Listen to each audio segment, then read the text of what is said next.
তো এখন তো আমাদের 5 নম্বর প্রশ্নটা কি বলছে, বলছে কি দেখো বস্তুটি 2 সেকেন্ড পর কত দ্রুত অতিক্রম করবে। এই প্রশ্ন মানে কি বোঝানো হয়েছে, দেখো যখন আমরা কি করবো এই বস্তুটা নিক্ষেপ করবো, নিক্ষেপ করার মতো টোটাল সময় লাগে তো 5 সেকেন্ড। তখন কি 2 সেকেন্ড মানে 2 সেকেন্ড মনে করে আমাকে বস্তুটা এগিয়ে আসলো, এই 2 সেকেন্ড এগিয়ে আসলো এইটুকুর উচ্চতা কত সেটা কিন্তু আমাদের 5 নম্বর প্রশ্নে মান চেয়েছে।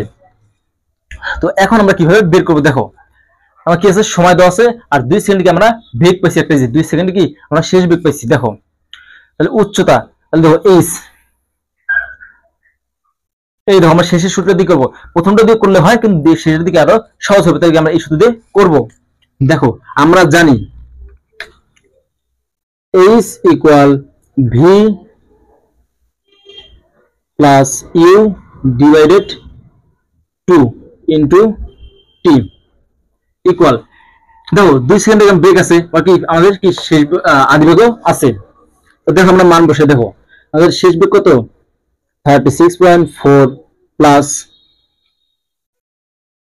56 ডিভাইডেড 2 আর টি মান কত 2 সেকেন্ড ইকুয়াল, দেখো মানটা আমরা ক্যালকুলেট করি, দেখো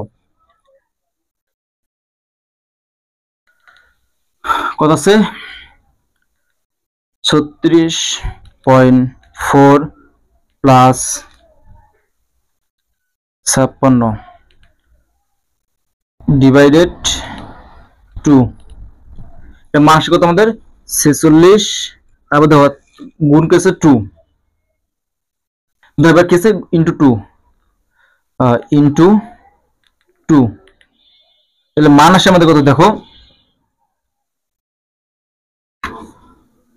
92.4 মিটার। তাহলে দেখো আর যখন আমরা বস্তুটা কি নিক্ষেপ করবো 2 সেকেন্ডে তার উচ্চতা থাকবে কত 92.4 মিটার। আমরা প্রশ্নের শেষে কি লিখতে পারি, বস্তুটি 2 সেকেন্ড পর বস্তুটি 2 সেকেন্ড পর 92.4 মিটার পথ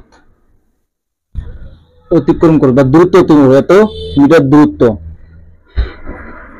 দূরত্ব অতিক্রম করবে, অতিক্রম করবে, এটা কি আমাদের অঙ্কের অ্যান্সার।